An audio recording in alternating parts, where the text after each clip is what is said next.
ഒരുപക്ഷെ വിജയ് മുഖ്യമന്ത്രിയാകുമോ. എന്നാൽ കരൂരിൽ നടന്ന വൻ റാലി വിജയ് എങ്ങനെയാണ് അത് ഹാൻഡിൽ ചെയ്തത് എന്നത് നമ്മൾ ഓരോരുത്തരും മനസ്സിലാക്കേണ്ടതാണ്.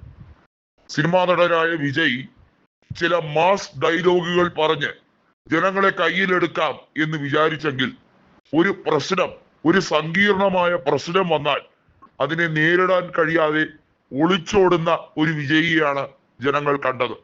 കരൂരിൽ തിക്കിലും തിരക്കിലും പെട്ട് 39ഓളം പേർ മരണമടഞ്ഞു, 50ഓളം പേർ അതീവ ഗുരുതരാവസ്ഥയിൽ ആശുപത്രിയിലാണ്.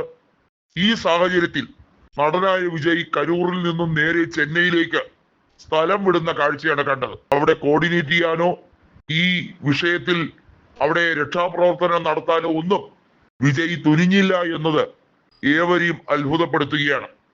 അവിടെയാണ് MK സ്റ്റാലിൻ എന്ന വ്യക്തി കരൂരിലേക്ക്, അതായത് ചെന്നൈയിൽ നിന്ന് കരൂരിലേക്ക് എത്തി അവിടെ രക്ഷാപ്രവർത്തനങ്ങൾ വിലയിരുത്തുകയും, അതും രക്ഷാപ്രവർത്തനങ്ങൾ നടക്കുന്നതിന്റെ ഇടയിലല്ല വന്നത്, ഇതെല്ലാം കൃത്യമായി കോർഡിനേറ്റ് ചെയ്യപ്പെട്ടു എന്ന സന്ദേശം ലഭിച്ചതിനു ശേഷം വരുന്നു. ഉടൻ തന്നെ ധനസഹായ പ്രഖ്യാപനങ്ങൾ നടത്തുന്നു, ബന്ധുമിത്രാദികളെ ആശ്വസിപ്പിക്കുന്നു.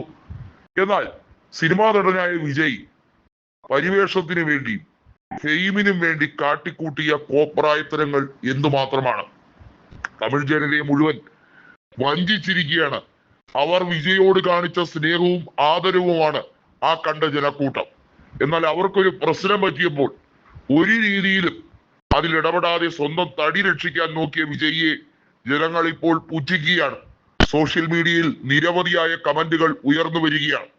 തമിഴക വെട്രിക്കഴകം വലിയ തോതിൽ അപ്രപാളികളിലേക്ക് മുങ്ങും എന്നതും വിജയ് എന്ന സ്റ്റാർഡമുള്ള ഈ നടന്റെ ഇമേജിനേറ്റ മങ്ങലായി ഇത് കണക്കാക്കപ്പെടും എന്നതും വളരെ വ്യക്തമാണ്.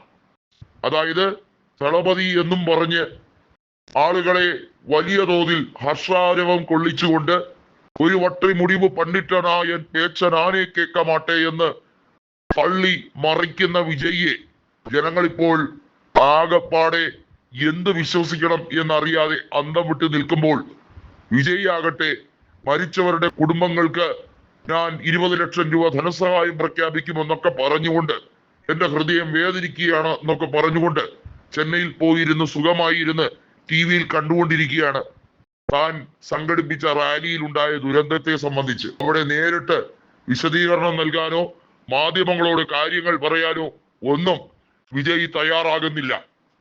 എങ്ങനെ ആവരുത് ഒരു ജനപ്രതിനിധി എന്നത് വിജയിൽ നിന്ന് കണ്ടുപഠിക്കണം എന്നതാണ് DMK-യും കോൺഗ്രസും ഒരുപോലെ ആരോപിക്കുന്നത്.